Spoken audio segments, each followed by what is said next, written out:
এক আংটিতে সব সমস্যার সমাধান। নায়ক নায়িকা হুজুর টুপিওয়ালা কেউ নাই, দেশি বিদেশি সকল অভিনেত্রীরা বলে না আংটি খুবই ভালো। আমার সংসার খুব খারাপ চলছিল, এই আংটি ব্যবহার করে আমার স্বামী এখন 3 বার আদর করে। আরে ভাই, একটা আংটিতে যদি গরিব বড় লোক হয়ে যায়, মামলা মিটে যায়, বিদেশে যাওয়া যায়, তাহলে ওর তো আংটি বিক্রি করে খাওয়া লাগতো না। ওই আংটি ব্যবহার করে ওর 10 আঙ্গুলে 10টা আংটি ব্যবহার করে বাংলাদেশের সেরা ধনী হয়ে যেত। চলেন সামনের দিকে যাই। আরে ভাই,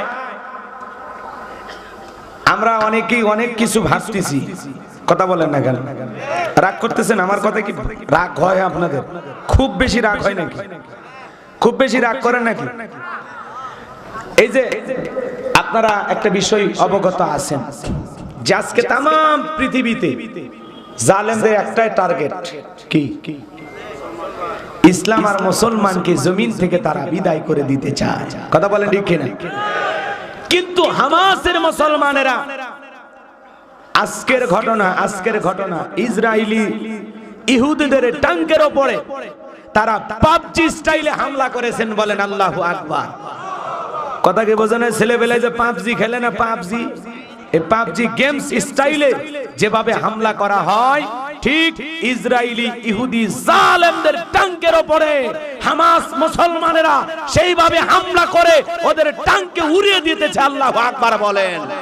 শুধু তাই নয়, ইসরায়েলি ইহুদি জালেমেরা যেই ঘরের ভিতরে আছে ওই ঘরকে টার্গেট করে হামাস মুসলমানেরা গুলি মেরে জালেমদেরকে জাহান্নামে পাঠিয়ে দিতেছে। বলেন আল্লাহু আকবার।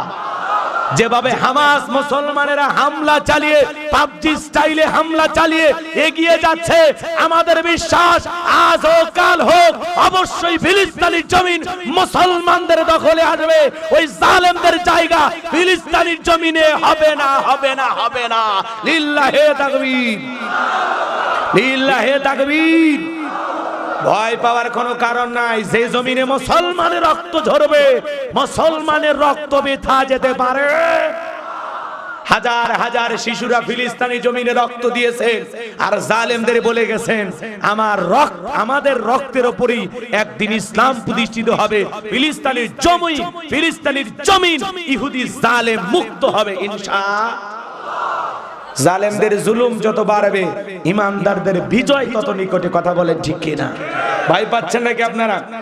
হ্যাঁ, হামাস মুসলমানেরা এগিয়ে যাচ্ছে। আজকে সুসংবাদ, আলহামদুলিল্লাহ, সৌদিতে একটা সম্মেলন হয়েছে।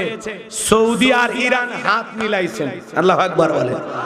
সৌদি ইরান হাত মিলিয়ে তারাও ঘোষণা করেছেন শুধুমাত্র এমনি সমর্থন দিয়া ফিলিস্তিনি মুসলমানের পাশে থাকবো না, আমরা এখন প্রকাশ্যে অস্ত্র দিয়া যুদ্ধ করে সহযোগিতা করব এবং হামাস মুসলমানের পাশে থেকে ফিলিস্তিনি নিরীহ মুসলমানদের জান মাল রক্ষা করার জন্য, মসজিদুল আকসা মুসলমানদের প্রথম কিবলা রক্ষা করার জন্য ইরান, সৌদি আরব সহ পৃথিবীর সকল মুসলমান ঐক্যবদ্ধ হয়ে আমরা ইসরায়েলি ইহুদিদেরকে বিদায় করেই ছাড়বো ইনশাআল্লাহ।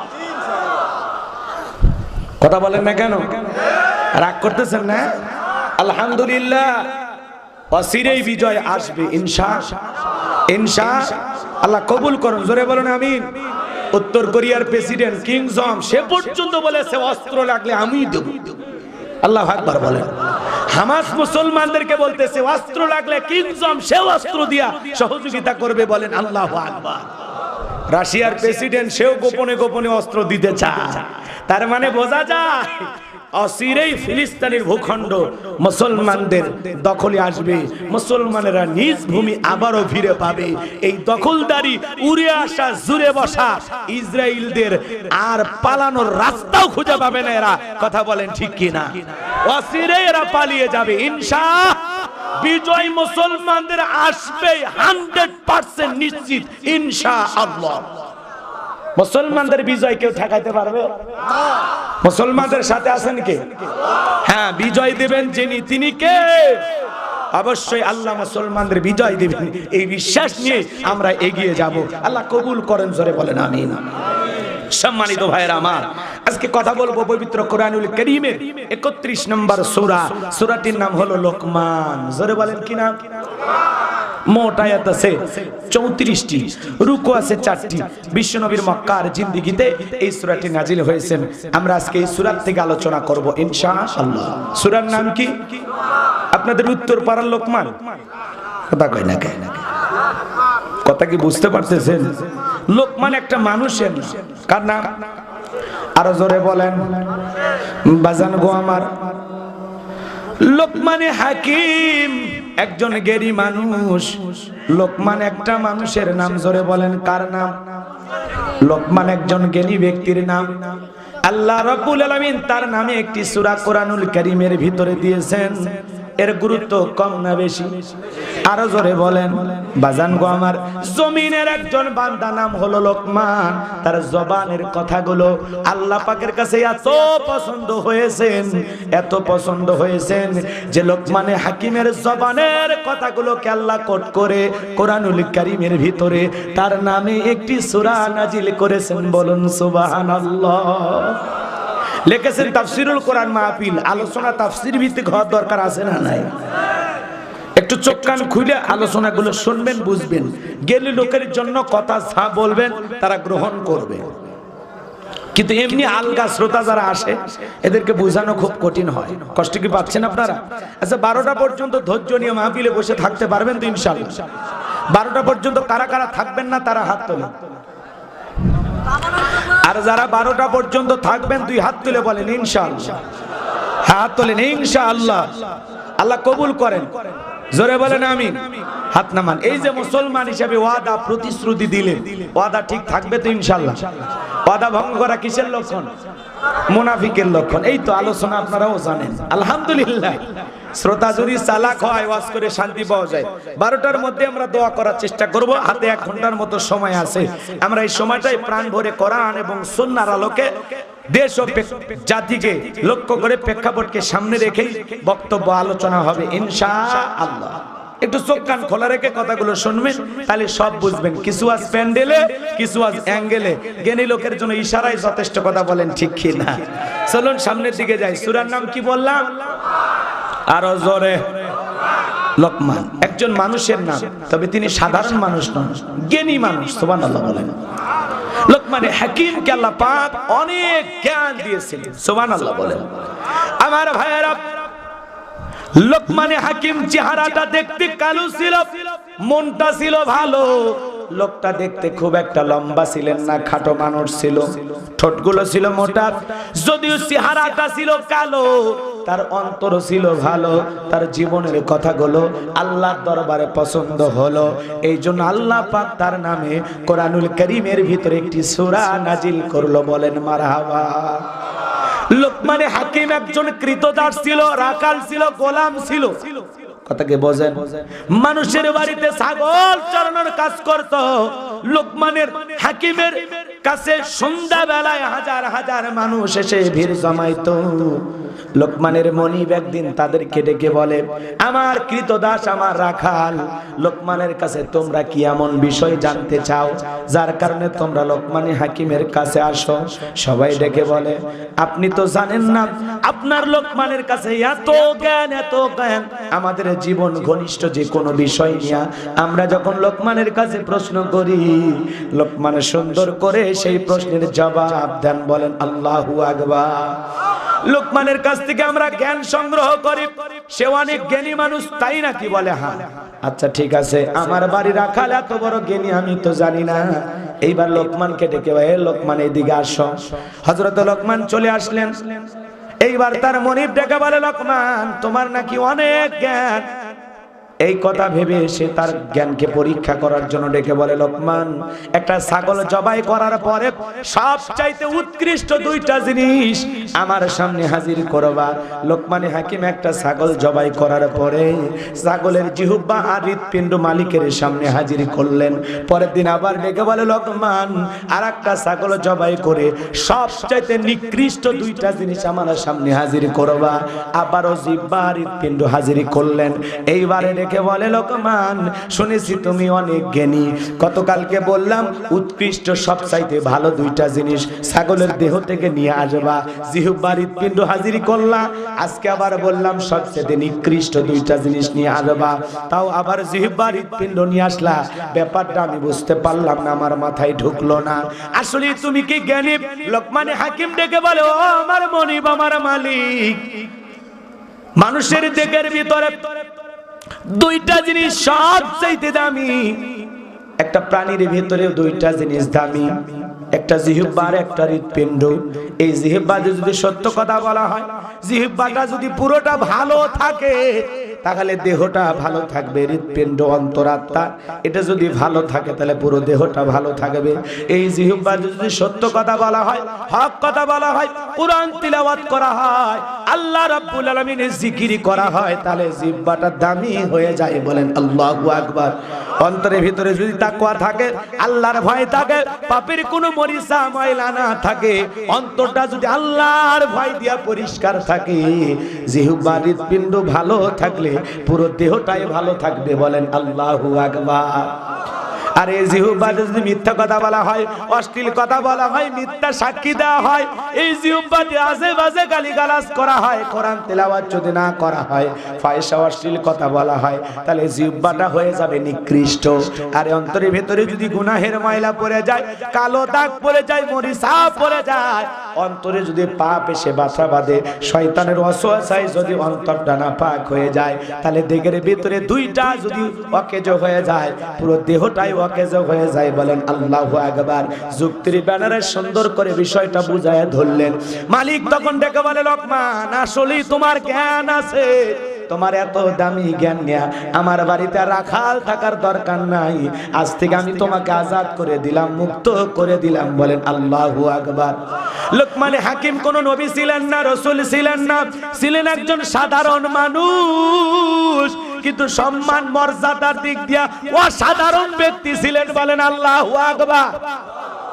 ভালো করে বুঝবেন, সেই লোকমানে হাকিম মাঠে ঘাটে ওয়াজ নসিহত করে, এইবার মুক্ত হয়ে যাওয়ার পর মাঠে ঘাটে ওয়াজ নসিহত করে, বছরের পর বছর দাওয়াতি কাজ চালু রাখলেন, মানুষকে ধরে ধরে বয়ান করেন, মানুষকে জ্ঞানের কথা শিক্ষা দেন। একদিন ভরা মজলিসে লোকমানে হাকিম কথা বলতেছেন, আর একজন মানুষ দাঁড়ায় বলতেছে, লোকমান তোমার কাছে একটা প্রশ্ন করতে চাই, আজ থেকে কয়েক বছর আগে আমরা ছাগল চরানোর জন্য মাঠে ময়দানে যাইতাম, সে সময় তোমার মতো কালো চেহারার মানুষের সাথে আমরা মাঠে ঘাটে ওঠা বসা করতাম, সেই লোকটার মতো দেখতে তোমাকে লাগে? ওই যে কয়েক বছর আগে মাঠে ছাগল চড়াইতাম, সেই ব্যক্তিকে আজকে তুমি ওয়াজ করতেছো? লোকমানে হাকিম তখন ওই হাজার হাজার মানুষের সামনে স্বীকার করে বললেন, শুনে নাও, জেনে নাও, আজ থেকে কয়েক বছর আগে যে মাঠে রাখাল ছিল, আজকে সে সমাজদেরকে ওয়াজ নসিহত করে শোনায়, সুন্দর কেউ উপদেশ দেয়, সেই রাখাল ব্যক্তি আজকে তোমাদের মাহফিলের প্রধান বক্তা। আল্লাহু আকবার বলেন। মুমিনেরা অতীতকে ভুলে যায় না, মুমিনেরা অতীতের দুঃখ কষ্ট, অতীতের কথা ভেবে তারা শুকরিয়া আদায় করে। আল্লাহু আকবার বলেন।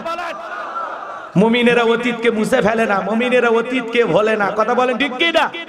আমার ভাইয়েরা একটু জবান ছেড়ে সবাই আমার সাথে পড়ুন, আল্লাহ রাব্বুল আলামিন আউযু বিল্লাহি মিনাশ শাইতানির রাজীম, বিসমিল্লাহির রহমানির রহিম। ভিতরের মুদ্দার শয়তানের কাছ থেকে আল্লাহ পাকের কাছে আশ্রয় প্রার্থনা চাচ্ছি, পরম করুণা মসিম দেলু আল্লাহ তাআলার নামে শুরু করছি। সূরার নাম লোকমান। আল্লাহু আকবার বলেন। কষ্ট হচ্ছে আপনাদের? বিরক্ত হইতেছেন? কত একটু শুরু করি, মজা পাবেন, ভালো লাগবে ইনশাআল্লাহ। আচ্ছা, আপনারা কি আদর্শ বাবা হতে চান? কথা কয় চান না? একটু টান দেন পেছনে। আপনি কি আদর্শ বাবা হতে চান? সন্তানগুলোকে মানুষের মতো মানুষ বানাতে চান? তো লোকমানে হাকিম হলো পৃথিবীর আদর্শ বাবা। সে তার সন্তানকে যে উপদেশগুলো দিয়েছিলেন, এই উপদেশগুলো দুনিয়ার জমিনে যেন দুনিয়ার বাবারা আমল করে, এই উপদেশগুলো যেন তারা তাদের সন্তানদেরকে শিখায় শোনায়, এই জন্য আল্লাহ পাক তার কথাগুলোকে পছন্দ করেছেন। বলুন সুবহানাল্লাহ। আপনি যদি আদর্শ পিতা হতে চান, আদর্শ বাবা হতে চান, সন্তানকে মানুষের মতো মানুষ বানাইতে চান, তাহলে আজকের আলোচনা আপনাকে শুনতে হবে। আদর্শ পিতা হবেন কিভাবে, আদর্শ বাবা হওয়া যায় কিভাবে, আদর্শ সন্তান গড়ে তোলা লাগে কিভাবে, আজকে সেই বিষয়ের উপরে আলোচনা হবে। বিষয়টা কি জরুরি, কম না বেশি? খুবই গুরুত্বপূর্ণ বিষয়, জীবন ঘনিষ্ঠ বিষয়। কথাকে বোঝা গেল? রাগ কইরেন না, একটু মনোযোগ দিয়ে কথাগুলো শোনেন। একজন বাবা শোনেন, ছাগলের পেট থেকে গেলে এটা ছাগলের বাচ্চা, গরুর পেট থেকে জন্ম হইলে এটা গরুর বাচ্চা। কথা বলেন। কিন্তু মুসলমানের পেট থেকে জন্ম নিলেই, মানুষের পেট থেকে জন্ম নিলে ওটা কি মানুষের বাচ্চা হয়? ওটাকে মানুষের মতো মানুষ হিসেবে গড়ে তোলা লাগে, তৈরি করা লাগে। মাদ্রাসায় বাচ্চা নিয়ে এসে বলে, হুজুর আমার ছেলেটাকে মানুষ বানাবে। তার মানে কি? ও এখনো মানুষ হয়নি, ওকে মানুষ বানানোর জন্য মাদ্রাসায় আনা হয়েছে। কথা বলে ঠিক কিনা? স্কুল কলেজে শিক্ষা প্রতিষ্ঠানে নিয়ে যা কি বলে, স্যার আমার ছেলেটাকে মানুষ বানাবে, বলে কি না? তার মানে মানুষের ছেলে জন্ম নিলেই, মায়ের পেট থেকে জন্ম নিলে ওটা মানুষের বাচ্চা হয় না। কথা বলে না কেন? ও কাজের দ্বারা মানুষ হতে পারে, আবার এই সমাজে নিকৃষ্ট পশু জানোয়ারকেও হার মানাইতে পারে। কথা বলে ঠিক কিনা? কথা বোঝেন? ঠিক আছে, চলেন আদর্শ পিতা হবেন কিভাবে। নিজে যদি আদর্শ পিতা না হতে পারেন, আপনার সন্তান যেন আদর্শ পিতা হতে পারে, আপনি যেন আদর্শ দাদা নানা হতে পারেন। চলুন আমরা আলোচনার প্রেক্ষাপটে সব বিষয় তুলে ধরবো ইনশাআল্লাহ। আমার ভাইয়েরা, আল্লাহ রাব্বুল আলামিন বলেন, ওয়ালাকাদ আতাইনা লুকমানাল হিকমাতা আনিশকুরু লিল্লাহ ওয়া মান ইয়াশকুরু ফাইন্নামা ইয়াশকুরু লিনাফসিহি ওয়া মান কাফারা ফাইন্নাল্লাহা গনিয়্যুন হামিদ। আল্লাহ রাব্বুল আলামিন ডেকে বলেন, আমি লোকমানে হাকিমকে হিকমত দিয়েছিলাম, জ্ঞান দিয়েছিলাম। বলেন তো বাজান, জ্ঞান দেনওয়ালার মালিক কে? নবী রাসূলদেরকেও জ্ঞান দিয়েছেন কে? ওয়ালাকাদ আতাইনা দাউদা সুলাইমানা ইলমা। আল্লাহু আকবার। আল্লাহ ডেকে বলেন, আমি পয়গম্বর দাউদ এবং সুলাইমানকে ইলম দিয়েছিলাম, জ্ঞান দিয়েছিলাম। তাহলে জ্ঞান দেনওয়ালার মালিক কে? আরো জোরে বলেন কে? নবী দাউদ আলাইহিস সালামকে জ্ঞান দিয়েছিলেন কে? নবী সুলাইমানকে ইলম আর জ্ঞান দিয়েছিলেন কে? নবী দাউদ আলাইহিস সালাম জীবনের শেষ প্রান্তে গিয়ে আল্লাহ পাকের কাছে দোয়া করে বলেন, আল্লাহ আমার জীবন তো এখন চলে যাবে, না জানি কখন মৃত্যু হয়। নবী দাউদ আলাইহিস সালাম আল্লাহর কাছে আরজি করলেন, আল্লাহর কাছে জানতে চাইলেন, আল্লাহ আমার পরবর্তীতে আপনি কাকে ফিলিস্তিনের বাদশাহে দান করবেন?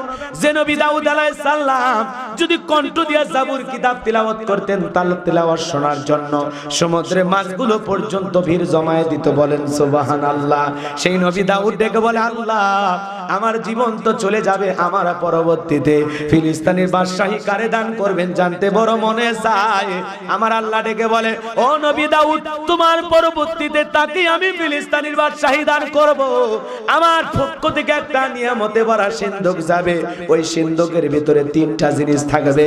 কোনটার নাম কি, কোনটা দিয়ে কি কাজ হবে, যে বলে দিতে পারবে, বুঝতে পারবেন পয়গম্বর, তাকে আমি আল্লাহ পাক বাদশাহী দান করব। বলুন সুবহানাল্লাহ। নবী দাউদ আলাইহিস সালাম এই কথা শোনার পর দেশের হাজার হাজার জনগণকে একত্রিত করে ডেকে বলে, ও দেশের জনগণ শোনো দিয়ামন, আমি নবী দাউদ তোমাদেরকে একটা কথা বলতেছি। আল্লাহর পক্ষ থেকে নিয়ামতে ভরা একটা সিন্ধুক আসবে, ওই সিন্ধুকের ভিতরে তিনটা জিনিস থাকবে।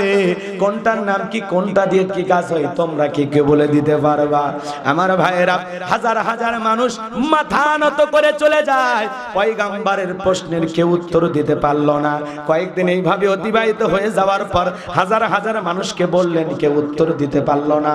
পয়গম্বর তখন চিন্তা করলো, এত জায়গায় বললাম কেউ উত্তর দিতে পারলো না, এইবার আমার বাড়িতেও অনেক মানুষ আছে, তাদেরকে জিজ্ঞাসা করি। এইবার পয়গম্বর ছেলে মেয়েদেরকে একত্রিত করলেন। আল্লাহর পয়গম্বর দাউদ আলাইহিস সালাম ছেলে মেয়ের সংখ্যা হলো 40 জন। মারহাবা বলবেন না? কয়জন?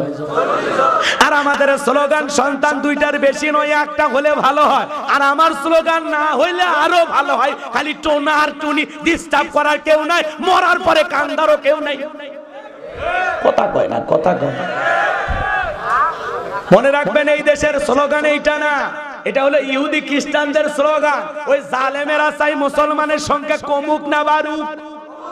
এই জন্য জালেমেরা কৌশলে মুসলমানদের ঘরে ঘরে আওয়াজ ঢুকাইয়া দিয়েছে, সন্তান দুইটার বেশি নয়, একটা হলে ভালো হয়। কারণ তামাম পৃথিবীতে 700 কোটির উপরে মানুষ, এর মধ্যে মাত্র হলো 200 কোটির মতো মুসলমান, আর জালেমদের সংখ্যা হলো বেশি।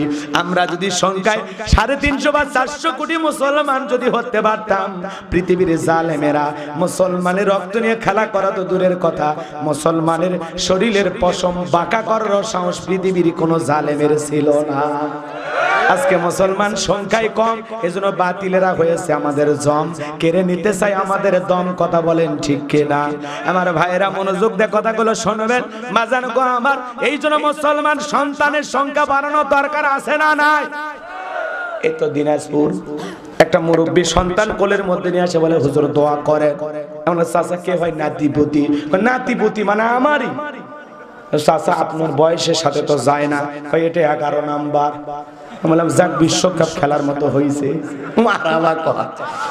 11টা সন্তান। আমার গ্রামে একজন ছিল 17টা। কয়টা?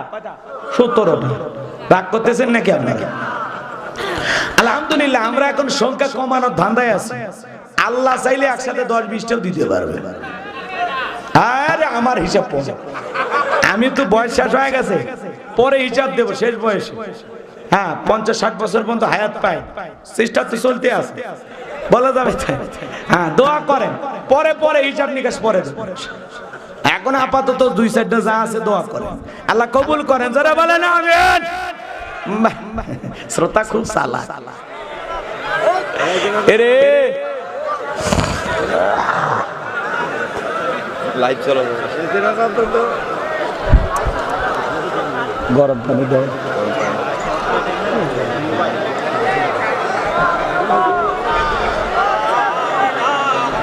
ইল্লাল্লাহ লা ইলাহা। এ নষ্ট করে আলু করি, ঠান্ডা হয়ে যাবে।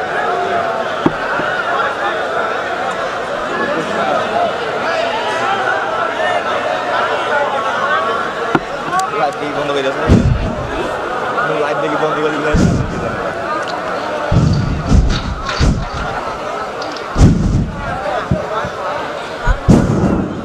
অনেকে ভাবতেছে অন্ধকার পাইলে গেলে মানে ফেরেশতারাও দেখবে না।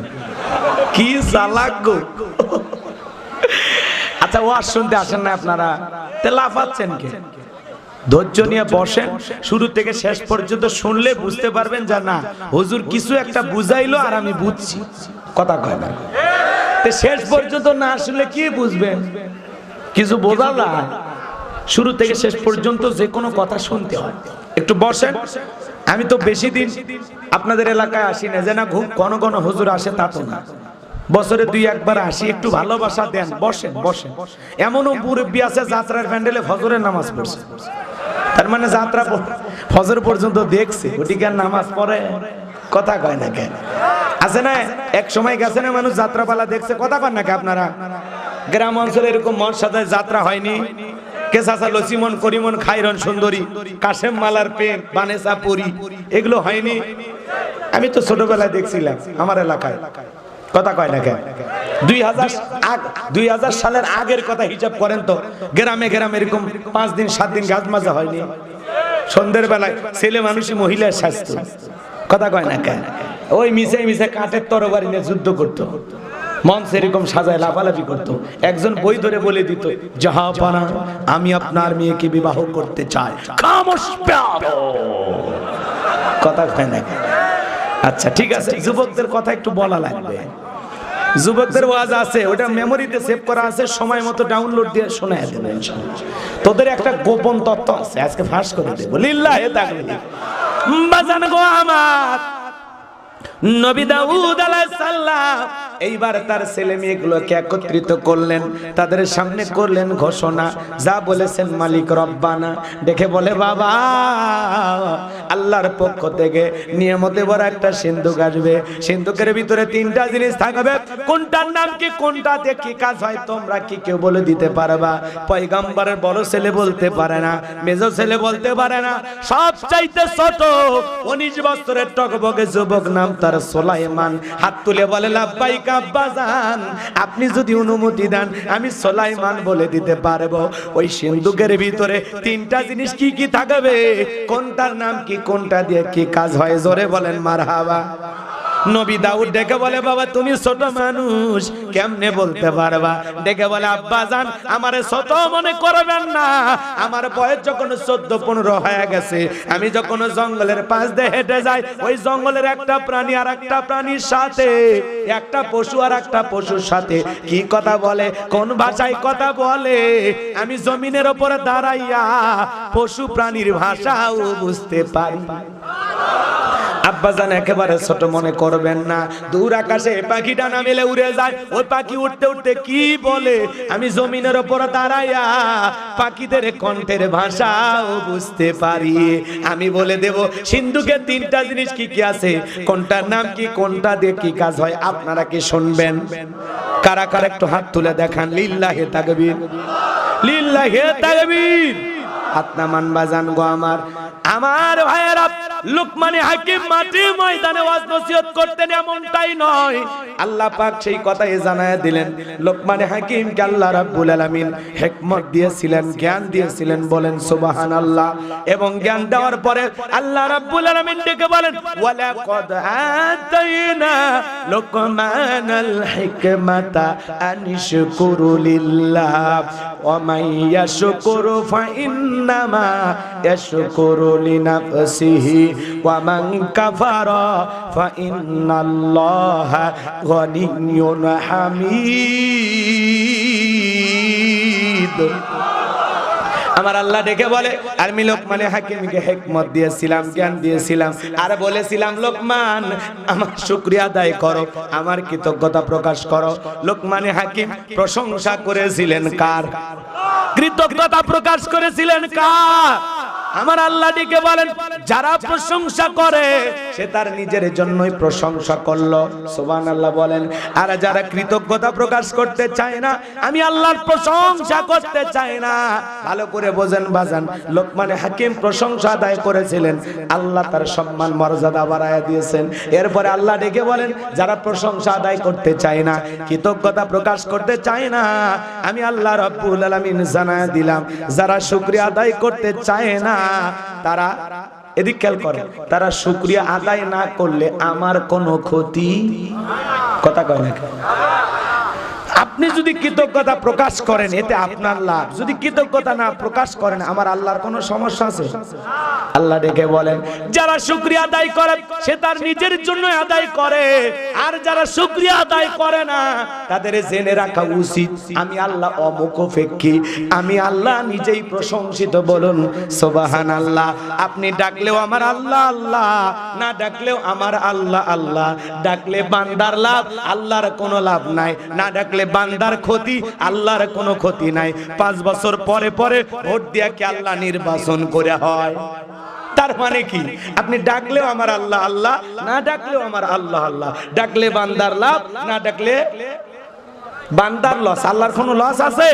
তাম পৃথিবীর মানুষ যদি ঐক্যবদ্ধ হয়া আল্লাহকে আল্লাহ বলে ডাক দেয়, আমার আল্লাহর সম্মান মর্যাদা বাড়ে না।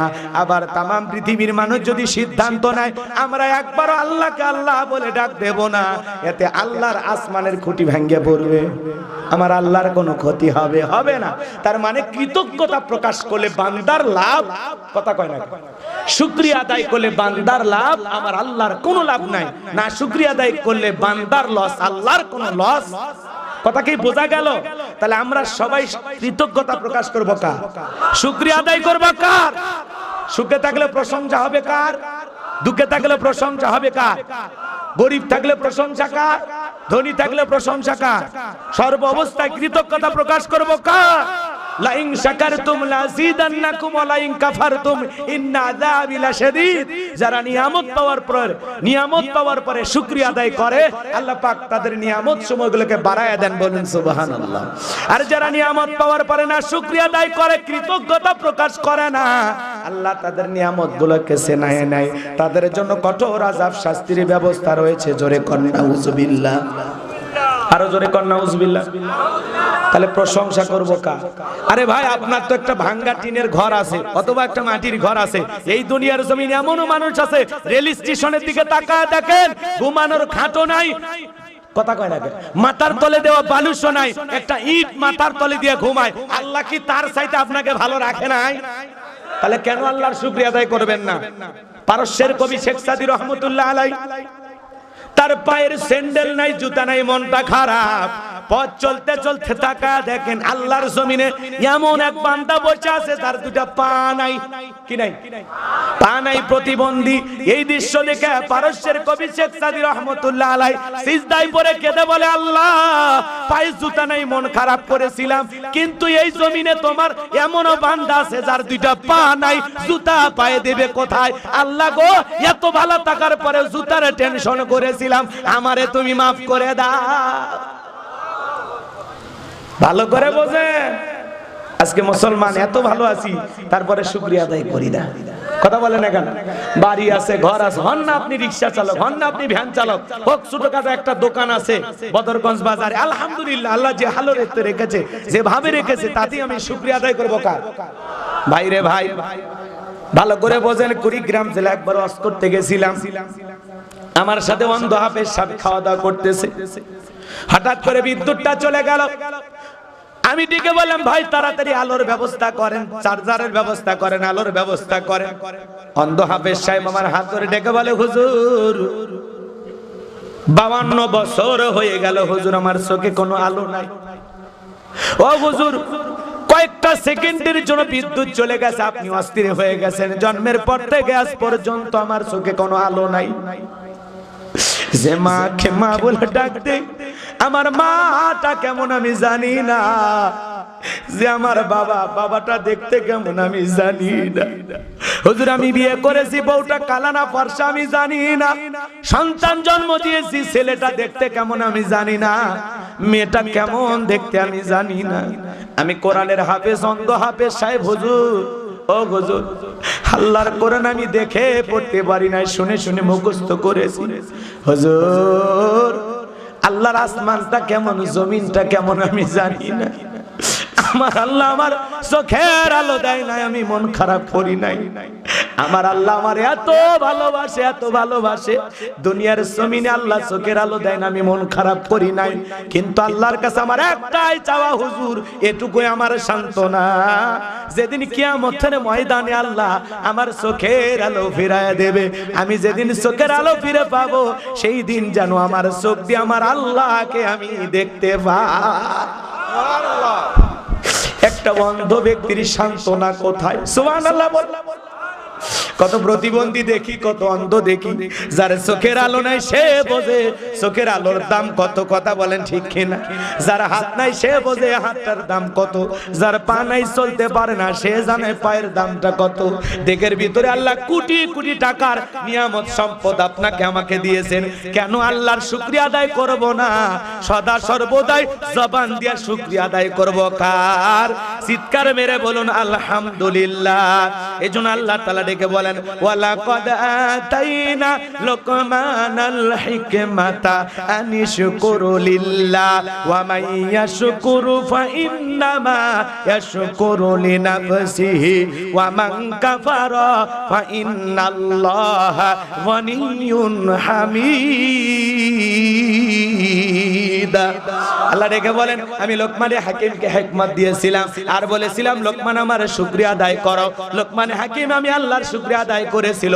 যারা শুকরিয়া আদায় করে সে তার নিজের জন্য আদায় করে, আর যারা শুকরিয়া আদায় করে না তাদের জেনে রাখা উচিত আমি আল্লাহ অমুখপেক্ষী, আমি আল্লাহ কারো মুখপেক্ষী নই। আর আমি আল্লাহ নিজেই প্রশংসিত, বান্দা প্রশংসা করলেও আমি আল্লাহ আল্লাহ, না প্রশংসা করলেও আমি আল্লাহ আল্লাহ। প্রশংসা করলে বান্দার লাভ, এই লাভ তাকে জান্নাতে নিয়ে যাবে, আর প্রশংসা না করলে বান্দার লস, এই লস তাকে জাহান্নামে ফেলে দেবে। কথা বলেন ঠিক কি না? তাহলে সদা সর্বদাই উঠতে বসতে জবানে জিকির থাকবে কার? চিৎকার মেরে বলেন আলহামদুলিল্লাহ। এরপরে আল্লাহ দেখে বলেন ওয়া ইয ক্বালা লুকমানু লিবনিহি ওয়া হুয়া ইয়াইযুহু ইয়া বুনাইয়া লা তুশরিক বিল্লাহ ইন্নাশ শিরকা লাযুলমুন আযীম। বক্সটা মোটা না? হ্যাঁ, একটু মনে কণ্ঠ মোটা হয়ে গেছে। চিকন দিবা চিপিন পিন করবি, বাঁশির মতো আওয়াজ হোক। বাবা কি করার, মেনে নেওয়া লাগবে। এদিক খেয়াল করেন, কণ্ঠটা মোটা মোটা লাগিচ্ছে না? হ্যাঁ, সেই ভাব।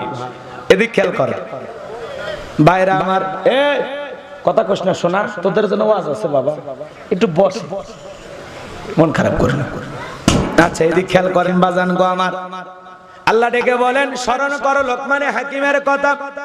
যখন লোকমানে হাকিম তার কলিজার টুকরা সন্তানদেরকে একত্রিত করে ওয়াজ খালি বদরগঞ্জে করলে হবে না, ঘরের ভিতরে গোলাম রব্বানি বউ ষোলোকে এক জায়গায় করে ওয়াজ করা লাগবে।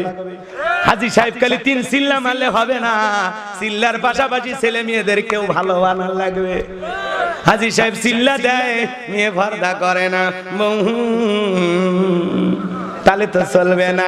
লোকমানে হাকিম কেমন ছিল ভালো করে বুঝা যান। লোকমানে হাকিম মাঠে ময়দানে ওয়াজ নসিহত করতেন এমনটা না, লোকমানে হাকিম ঘরের ভিতরে তার সন্তানদেরকে একত্রিত করে বলতেছেন ইয়া বুনাইয়া লা তুশরিক বিল্লাহ, হে আমার কলিজার টুকরা সন্তান, হে আমার বর্ষ, হে আমার হৃদয়ের স্পন্দন। সন্তানকে কিভাবে ডাকা লাগবে শিখাচ্ছেন আল্লাহর কোরআন। সুবহানাল্লাহ বলেন। ছেলেকে হাতে ভাষা ভাষা গালি দিলে হবে না, উল্টা পাল্টা নামে ডাকলে হবে না, সুন্দর করে ডাকতে হবে ইয়া বুনাইয়া লা তুশরিক বিল্লাহ। লোকমানে হাকিম ডাকার আদব শিখাচ্ছেন ছেলেকে কিভাবে ডেকেছিলেন, ইয়া বুনাইয়া, হে আমার বৎস, হে আমার কলিজার টুকরা সন্তান, হে আমার হৃদয়ের স্পন্দন, হে আমার আব্বা জান। আল্লাহু আকবার বলেন। ভালো করে বোঝেন, লোকমানে হাকিম তার সন্তানকে যেভাবে ডেকেছিলেন, মুসলমান আপনার আমার সন্তানকে সেভাবে ডাকতে হবে। সন্তানের কয়টা হক বাবা জানে না, সন্তানের হক হলো 12টা। বলতে গেলে ওইদিকে 1 ঘন্টা চলে যাবে, অত সময় কি আমার আছে? কথা কয় না কেন? অত সময় আমার হাতে নাই। সংক্ষিপ্ত জরুরি 2-1টা কথা বলে দেয়া যায়। মনে রাখবেন, সন্তান যখন জন্মগ্রহণ করবে সাথে সাথেই সন্তানের কানে আজান শোনায়া দেবেন। কথা কয় না, কথা কয় না। মুসলমানের সন্তান জন্ম হলে কি দেওয়া লাগবে? জোরে বলেন, কি দেওয়া লাগবে? আজান দেওয়া লাগবে। কিন্তু আমরা আজান দেওয়ার জন্য ব্যস্ত থাকি না, আমরা সেলফি তোলার জন্য ব্যস্ত থাকি। কথা কয় না কে? সেলফি সাথে সাথে তুলে বলে অবশেষে বাবা হলাম। মনে কি যে কষ্ট করছে আল্লাহ জানে। কথা কন ঠিক কিনা? রাগ করতেছেন মনে হয়। বন্ধু বান্ধব আত্মীয় স্বজন চাচা ভাতিজা মামু খালি সবাই দেখতে যায়, যা কি চাচা একটা ছবি ফেসবুকে তুলে বলে অবশেষে চাচ্চু হইলাম। কথা কয় না, কথা কয়। এরা যায় সন্তান জন্ম নিলে কিছু হোক আর না হোক, ওই হওয়া ছেলের একটা ছবি তুলে কি কয় অবশেষে মামা হইলাম। কথা কয় না, কথা কয় না। এ মিথ্যা কথা বলতেছি নাকি? লেখেননি ফেসবুকে, লেখেননি, আমি দেখিনি। হ্যাঁ, আজান দেওয়ার কথা মনে নাই, কিন্তু সেলফি তুলে ফেসবুকে প্রথম লেখে আলহামদুলিল্লাহ অবশেষে মামা হইলাম, আমার প্রথম বোনের প্রথম সন্তান। তো সাপাত দাঁড়িয়ে লেগে দেয়। আজান দিছু মামা হসু চলে, আজান দিছু রে পাগলা, এই আজান দিছু। কথা বলে রংপুর গাইবান্ধা দেখে না ভাষা একটু বোঝেন না, মনে হয় ডাইরেক্ট মারতেছি এলাকাতে। আমি মনে করি রংপুরে যখন ওয়াজ করি আমার বাড়িতে ওয়াজ করছি, একেবারে আমার কথা বোঝেন না। হ্যাঁ, কে তাহলে সন্তানের ছবি তুলে আগে ফেসবুকে দেবেন না আজান দেবেন?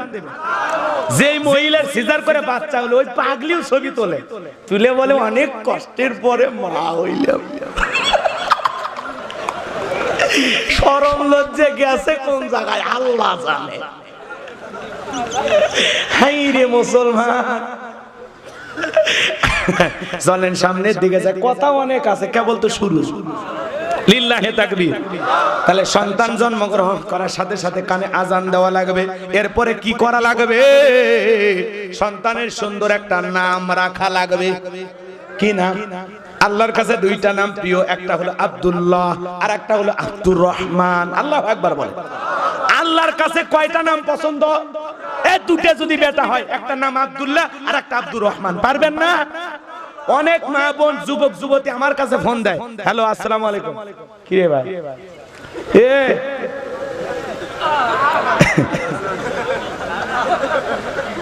কারেন্ট আইছে না ডিস্টার্ব হচ্ছে? আচ্ছা ভাই, ভয় ভয় পাইন না, আপনি আপনার সাথে আমার কোনো শত্রুতা নেই। হ্যাঁ, আপনি খালি লাইন চালু রাখেন না। অনেক জায়গায় কিন্তু কারেন্ট বন্ধ করেও ডিস্টার্ব হয়, ষড়যন্ত্র বহুমুখী হয়, বোঝেন না? বিদ্যুৎ বন্ধ করে ষড়যন্ত্র করে না? হ্যাঁ, চলে সামনের দিকে যাই, দিন আসবে, দিন আসবে। রাখে দাও না। আচ্ছা আচ্ছা, কি বলছিলাম? সন্তানের সুন্দর নাম রাখা লাগবে। আমাদের কাছে ফোন দিয়ে বলে, হুজুর ছেলে হয়েছে, একটা নাম বলেন। আমি বলি আল্লাহর কাছে দুইটা নাম প্রিয়, একটা হলো আব্দুল্লাহ আর একটা হলো আব্দুর রহমান। বলে হুজুর আব্দুল্লাহ হলো আমার চাচার নাম, আব্দুর রহমান আমার দাদার নাম, এলে বুড়ে বুড়ে নাম চলবে না। কথা কয় না? এলে নাম বলে কি বুড়ে বুড়ে। আল্লাহর কাছে যে দুইটা নাম প্রিয়, ইংল্যান্ডের সবচাইতে জনপ্রিয় নাম হলো মুহাম্মদ। সুবহানাল্লাহ বলবেন না? তারা আমার রাসূলের নামকে পছন্দ করে। যাদের ছেলে সন্তান হয় না, খালি মেয়েই হয়, একটু গোপনে আল্লাহর কাছে নিয়ত করবেন, থাকে এই জায়গায় না বলি, আবার বললে কেটে দিলে বিপদ হয়, বোঝেন না? যারা ছেলে সন্তান নেওয়ার খুব আগ্রহ, আমার সাথে একটু যোগাযোগ করবেন। এটা গোপন আমল আছে।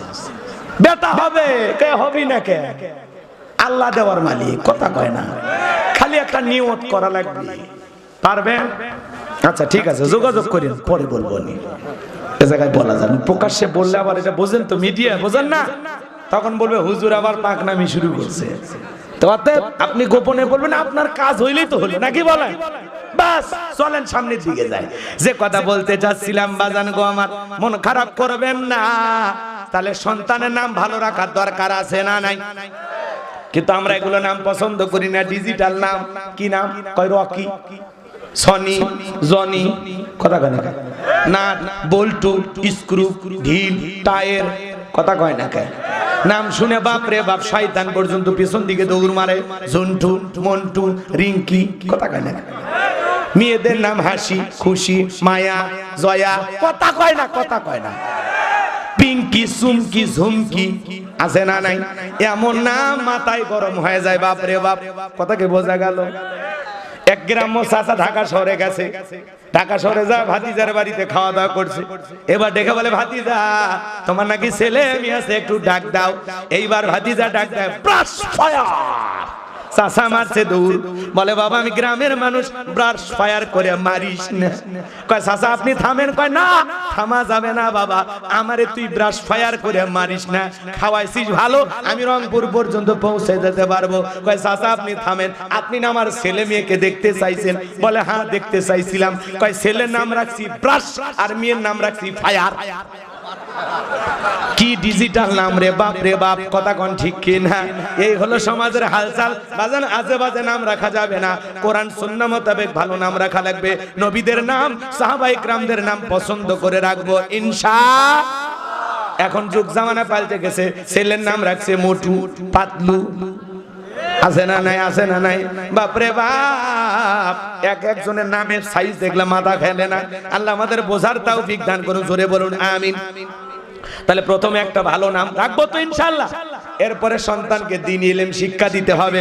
সর্বপ্রথম সন্তানদেরকে কোরআন সুন্নাহর জ্ঞান শিক্ষা দিতে হবে, মাদ্রাসায় পড়াইতে হবে, কোরআন সুন্নাহর জ্ঞান শিক্ষা দিতে হবে। কথা বলেন ঠিক কিনা? সন্তান যখন কথা বলো আল্লাহ, আলহামদুলিল্লাহ, বিসমিল্লাহ, কোরআনুল কারীমের দুই একটা আয়াত শিখাবেন। সন্তান যেন প্রথম যখন কথা বলে জবান দিয়া যেন কার নাম নেয়? আরো জোরে বলেন, কার নাম নেয়? কিন্তু আমরা শিখাই, বলো বাবা টাটা, তোর কপাল ফাটা, এই সন্তান বড় হয়ে তোর কপালে মারবে ঝাঁটা। কথা বলেন ঠিক কি না? ওই টাটা বাই বাই নাই নাই খাই খাই ওগুলো শিখায় লাভ নাই। কথা কোন ঠিক কি না? সন্তানকে মানুষের মতো মানুষ বানাইতে হলে প্রথমে সন্তানের মুখ দিয়ে ইংরেজি নয় উচ্চারণ করতে হবে কার নাম, এরপরে আপনি শিখাবেন, সমস্যা নাই। শিক্ষিত বানাইতে কেউ বাধা দিয়েছে? আল্লাহ আপনার সন্তানটা কথা না বলে তো বোবা হতে পারতে, তো কথা বলতেছে প্রথমে ভালো দিয়ে শুরু করুন, চান না? তার জবান দিয়ে উদ্বোধন হোক কার নামে? কথাই বলতে পারে না, তাকে শিখেছে কি আছে না? বাবা বললো সি, সিতে ক্যাট, ক্যাট মানে বিড়াল, মেও মেও করে, আছে না? নাই আলিফ শিখাই না বা শিখাই না, এরকম বাবা মা আছে না? নাই। আল্লাহ আমাদের বোঝার তৌফিক দান করুন। একটা হরফ পড়লে কয়টা নেকি?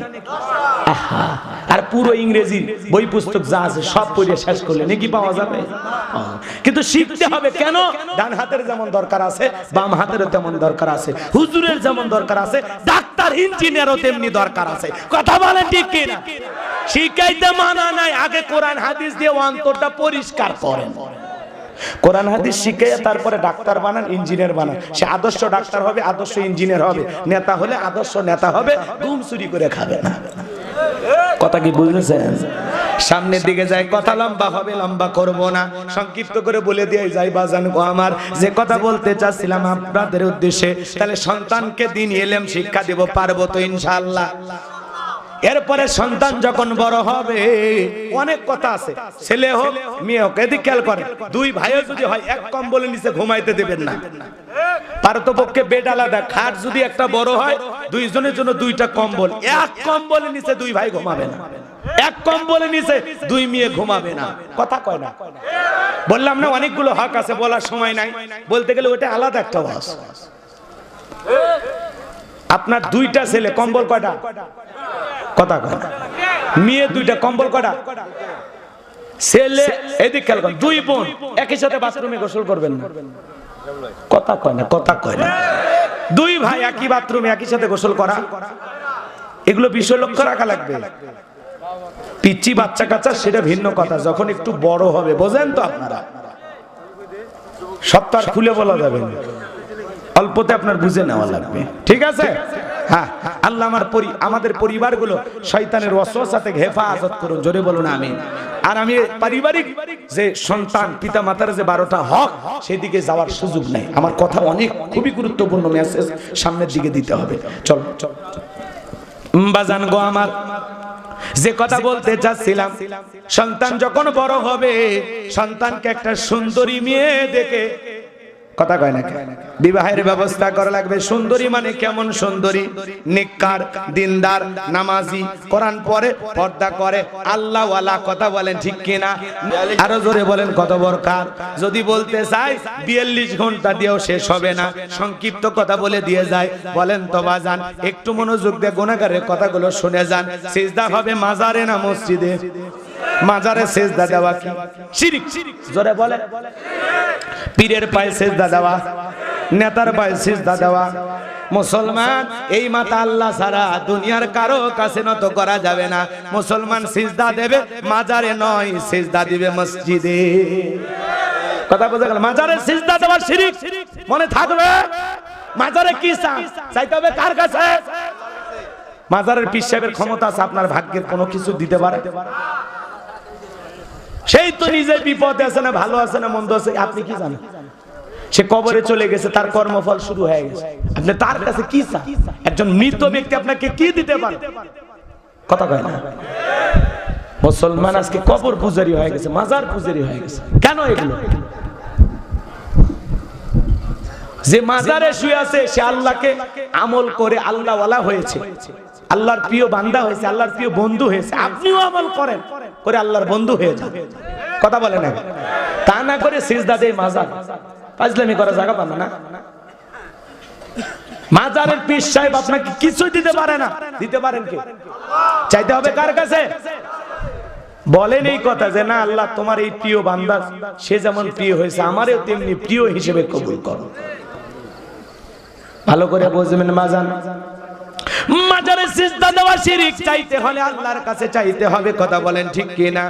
সন্তান চাই, টাকা পয়সা, জায়গা জমি, বরকত, যা চাওয়া লাগে সব চাইবো কার কাছে?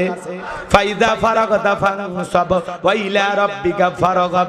বান্দারে নিঃস্ব অসহায় দুর্বল হইয়া আমার দিকে তোমার হাতটা পেতে ধরো, তোমার শূন্য হাতটা আমি আল্লাহ পূর্ণ বানায় ফেরায় দেব। বলুন সুবহানাল্লাহ। কি ভাই 12টা পার হয়ে গেছে, খুব জরুরি লাগছে। পেশাবের অজুহাতে যায় না, দুইটা হাত আর একটা কি আছে অজুহাত, ওই অজুহাত দিন না। পুরুষ মানুষ আধা ঘন্টা 1 ঘন্টা আটকে রাখলে কিচ্ছু হবে না। একটু শোনেন, শিরিক শোনেন। মগজ আজকে ধোলাই করা হয়ে গেছে বাজান গো আমার। তাহলে মাজারে সিজদা দেওয়া শিরিক, মাজারে কিছু চাওয়া শিরিক। মুসলমান কিছু চাইতে পারে, ভালো করে বোঝেন। এরপরে দেখবেন ট্রাকের পেছনে সেরা স্যান্ডেল ঝুলানো, কেন? কয় দুর্ঘটনা থেকে বাঁচানোর জন্য। সেরা স্যান্ডেলের উপরে ভরসা, আগে ভরসা কার প্রতি? আরো জোরে বলেন। এরপরে আরো কত ঘটনা বাংলার জমিনে আছে বাজান। কবিরাজের কাছে যা ভাগ্য গণনা করে, আছে না? আপনাদের এলাকায় কবিরাজ আছে। কবিরাজ শনিবার মঙ্গলবার ভাগ্য গণনা করে। একজনক বলে দিয়েছে তোমার স্বামী পরকীয়া প্রেম করে, তোমার বালিশের নিচে তাবিজ আছে, তোমাদের পুকুর ঘাটে বোতল ভর্তি তাবিজ পুঁতে রাখছে। এইবার বউ সাহেব বুঝছেন তো আসল মাজাত বেঁধে লাগা লাগছে, এই জন্য তো আমার ভালো লাগে না। বুঝতে পেরেছি গোপনে গোপনে আর একটা মেয়ে তোমার আছে, ঝাঁটা নিয়ে স্বামীর সামনে আগায় গেছে। এমন ঝগড়া লাগা লাগছে মানে স্বামী লঙ্কি খুলে পিটাবি, এমন একটা অবস্থা। স্বামী তখন ডেকে বলে বউরে তোর পা ধরে বলি জীবনে কোনোদিন তোর সাথে ঝগড়া করব না, খালি কবিরাজের ঠিকানাটা দে। কিচ্ছু বলবো না, তো কাছ থেকে কিচ্ছু বলবো না, কবিরাজের ঠিকানা দে। বই এবার কবিরাজের ঠিকানা দিয়া দিয়েছে। এই পুরুষ আল্লাহর বান্দা কবিরাজের কাছে যায়, বলে হাতটা দে। কবিরাজ হাত নাইরে ছেড়ে দেখতেছে, আবল তাবল বকা শুরু করছে, ঠাস করে মারছে এক গালে থাপ্পড়।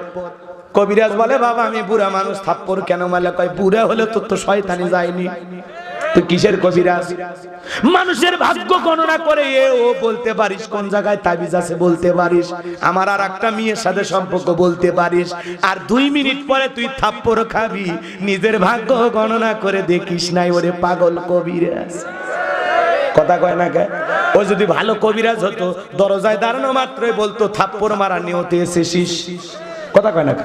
এজন্য এলাকায় যদি কবিরাজ থাকে আগে 2-4টা মারবেন, আর যদি ওর সাথে 2-4টা ভণ্ড জিনও থাকে ও বলতে পারবে বাড়ির থেকে এই বুদ্ধি করে আসছিস। কথা কয়, বোঝা গেল? তাহলে কবিরাজের কাছে যায় হাত গণনা করবে। এরপরে টিয়া পাখি আছে না, টিয়া পাখির কাছে যা ভাগ্য গণনা করে মুসলমান যাইতে পারে। এরপরে আমাদের দেশে আর একটা রোগ আংটি, এক আংটিতে সব সমস্যার সমাধান। আপনি কি মামলায় হেরে যাচ্ছেন, বিদেশে যেতে পারছেন না, বিয়ে করতে ভয় পাচ্ছেন? আজই আসুন, শেষ দর্শন আজমেরি জেমস হাউস, কোন জায়গা? বসুন্ধরা সিটি কমপ্লেক্স, লিটন দেওয়ান চিস্তি। কথা কয় না? এক আংটিতে সব সমস্যার সমাধান। নায়ক নায়িকা হুজুর টুপিওয়ালা কেউ নাই, দেশি বিদেশি সকল অভিনেত্রীরা বলে না আংটি খুবই ভালো, আমার সংসার খুব খারাপ চলছিল, এই আংটি ব্যবহার করে আমার স্বামী এখন 3 বার আদর করে। আরে ভাই একটা আংটিতে যদি গরিব বড় লোক হয়ে যায়, মামলা মিটে যায়, বিদেশে যাওয়া যায়, তাহলে ওর তো আংটি বিক্রি করে খাওয়া লাগতো না। ওই আংটি ব্যবহার করে আর 10 আঙ্গুলে 10টা আংটি ব্যবহার করে বাংলাদেশের সেরা ধনী হয়ে যেত।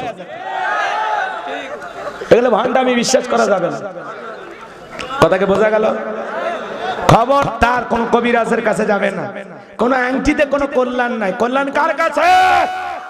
ভালো করে বোঝেন। আরো সমস্যা আছে, বলতে গেলে রাত হয়ে যাবে, এত কথা বলার সময় নাই বাজান গো। শনিবার মঙ্গলবার বিয়ে করা হয় না, আছে না নাই? কে বলেছে তোমারে? কথা কয় না গায়। তারপরে সন্ধ্যার বেলায় কাজ করেছে, শ্রমিক কৃষিকেতে কাজ করেছে, সন্ধ্যা বেলায় টাকা বের করে দেওয়া হয় না, দিলে ধনী নাকি ফকির হয়ে যাবি, আছে না ধারণা? চিরনি যদি হাত থেকে পড়ে যায়, কয় মেহমান আসতেছে, উষ্টা খায় রাস্তায় পড়ে গেল, আজকের যাত্রা শুভ হবে না, ফেরত আসে আপনার। কত ধারণা, বাপরে বাপ। হাত চুলকাইলে টাকা আসে, ওরে দড়ি দিয়ে বাঁধে রাখেন, 2 হাত সারাদিন চুলকা, হাতের চামড়া তুলে ফেলে দে, তারপরে কি টাকা আসবে? কথা কয়, পা চুলকালে মহিলারা কাজকে বেরানের কথা আছে, পাও চুলকাচ্ছে, তোর পাও লাঠি দিয়ে বাইরে লাগবে, পাগলি তো কে বলছে এগুলো? এগুলো করা যাবে? এগুলো ধারণা করা যায়? যাবে না। এরপরে ভালো করে বোঝেন, নতুন ছেলের বউ বিয়ে করে নিয়ে আসছে, চা বানাইতে গিয়ে কাপটা ভেঙে ফেলে দিয়েছে, কয় অলক্ষণে বউ আসছে, প্রথম দিনে চায়ের কাপ ভাঙছে, এ পুরো সংসার ভেঙে খান খান করে দেবে।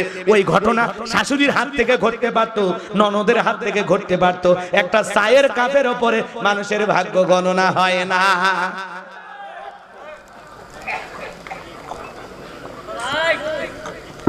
আলহামদুলিল্লাহ। কষ্ট হচ্ছে আপনাদের না? মানুষের ভাগ্য লেখেন কে? ছোট বাচ্চার কপালে টিপ, পায়ে কালো টিপ, কেন কয় বদ নজর থেকে বাঁচার জন্য। কত ধারণা আমাদের সমাজ আছে, এ বাজান একটা একটা করে বলতে গেলে সারা রাত চলে যাবে, এত বলার সময় আমার হাতে নাই। মুসলমান কোনোদিন শিরিক করতে পারে? লা তুশরিক বিল্লাহ, আল্লাহর সাথে কখনো কাউকে শরীক করা যাবে? শিরিক মারাত্মক অপরাধ, মারাত্মক গুনাহ, কিন্তু মুসলমান শিরিক করে। আছে না? যাই কয় রে সেই দিকে যাই রে। মুসলমানের জুমার দিনে অমুসলিমেরা আসে না, জানাজার নামাজ আসে না, ঈদের মাঠে নামাজ পড়তে অমুসলিমেরা আসে না, কিন্তু যখন ওদের পূজার মেলা হয় মুসলমান স্লোগান দেয়, মেলায় যায় রে, মেলায় যায় রে। কথা কয় না? মুসলমান স্লোগান দিয়ে মেলায় চলে যায়, বোরকা পরে মেলার ভিতরে ঢুকতেছে, ওটা কি অমুসলিমের বউ না মুসলমানের বউ? মাথায় টুপি, মুখে দাড়ি, হুন্ডা নিয়ে বউ বাচ্চা নিয়ে মেলার ভিতরে যায় কেনাকাটা করতেছে। মুসলমানের জন্য পূজার মেলায় যাওয়া জায়েজ না হারাম। এদেশের হাইব্রিড নেতারা স্লোগান দেয় ধর্ম যার যার, উৎসব সবার। আপনারা যখন মায়ের কাছে কিছু চাইবেন, আমাদের নামে চাইবেন, আল্লাহ দিতে এখন ব্যর্থ ওদের কাছে। কথা কন না কেন? কয় মা আসছে এইবার শান্তি নিয়ে আসছে, ওদের ধর্ম ওরা পূজা করবে, কোনো সমস্যা নাই, মুসলমানেরা নিরাপত্তা দেবে। মুসলমান যে জনপদের নেতা হবে, অমুসলিমেরা সেই জনপদে নিরাপদে থাকবে। মুসলমান তাদের নিরাপত্তা নিশ্চিত করতে হবে। মায়ের কোলে দুধ পান করা শিশু যেমন নিরাপদ, ডিমের ভিতরে কুসুম যতটা নিরাপদ, অমুসলিমেরা, মুসলমানেরা যে এলাকায় বসবাস করবে, ক্ষমতায় থাকবে, সেই এলাকায় অমুসলিমেরা নিরাপদে থাকবে। 12 মাসে 13 পূজা করবে, যা খুশি তাই করবে, কিন্তু মুসলমান অংশগ্রহণ করতে পারবে না। মুসলমান নিরাপত্তা দেবে কিন্তু অংশগ্রহণ করবে। এ নিরাপত্তা দেওয়া লাগে। কথা কয় না? নিরাপত্তা দেওয়া যায়, কিন্তু আপনি আমি যাই মেলায় ঘুরবো, এক দুষ্ট যুবক কাছে হুজুর পূজার মেলায় গেছিলাম, মন্দিরে যাদিকে অনেকগুলো কলা 6টা খায়া ফেলে দিছি। প্রতিমার নামে কোনো খাবার উৎসর্গ করলে এই খাবার খাওয়া কি জায়েজ? খাবার খাওয়া শিরিক। কথা বলেন ঠিক কি না? শোনেন শোনেন, ধর্ম যার, উৎসব তার। কথা বলেন ঠিক কি? তাদের ধর্মের উৎসব তারা পালন করবে, বৌদ্ধদের উৎসব বৌদ্ধদের জন্য, খ্রিস্টানদের উৎসব খ্রিস্টানদের জন্য, হিন্দু দাদা বাবুদের উৎসব তাদের জন্য, মুসলমানদের ঈদের উৎসব মুসলমানের জন্য। কথা বোঝা গেল? আপনার আমার উৎসব তো আছেই, দুইটা ঈদ, আনন্দ নাই? মেলায় যা আনন্দ করা লাগবে না, ফাজলামি করে। কথা কর না কেন? সংশোধন হলে একটা ওয়াজেই হবে, আর যদি ভালো না হন, এটি সারা রাত যদি কান্দে মরেও যায়, মাটি হবে, তা আপনি সংশোধন হবেন না। সংশোধন হয়ে যান। বাংলাদেশের 116 জন আলেমের তালিকা হয়েছে, হয়নি? তার মধ্যে আমি আছি কয় নাম্বার? 23 নাম্বার। তার মানে কি বাংলাদেশের এতগুলো মানুষের মধ্যে আমিও আছি, পাগলা হলেও আছি। আমার কি ভুল ধরছে জানেন ওরা? ঘাতক দালাল নির্মূল কমিটি, ওই যে মানিক, চেনেন না? চেনেন না? ওই মানিক, ওরা আমার ভুল ধরছে দুইটা। একটাই যে ধর্ম যার যার উৎসব সবার, এটা নিয়ে কথা বলছি, এটা বলা যাবে না, এটা নাকি ভুল। আমি যে বলছি চাকরি যার বেতন সবার, কথা কর না কেন? চাকরি যার বেতন সবার, নারিকেল গাছ যার নারিকেল সবার, বউ যার হক সবার, পুকুর যার মাছ সবার, ক্ষেতের ফসল যার ফসল সবার। এগুলো মানেন? কেউ যদি বলে বউ তোমার হক সবার, আর চাপার দাঁত থাকবি, কথা কন না কে? ধর্ম যার উৎসবতা, ধর্ম যার যার উৎসব তার তার, তুমি না করো কে? কথা কন না কে? মুসলমানের উৎসব মুসলমানের কাছে, হিন্দুদের উৎসব হিন্দুদের কাছে, বৌদ্ধদের উৎসব বৌদ্ধদের কাছে, খ্রিস্টানদের উৎসব খ্রিস্টানদের কাছে। তুমি মুসলমান কেন পূজার মেলা? কেন কেন? তারা যা খুশি তাই করবে, স্বাধীনতা দেব, নিরাপত্তা দেব।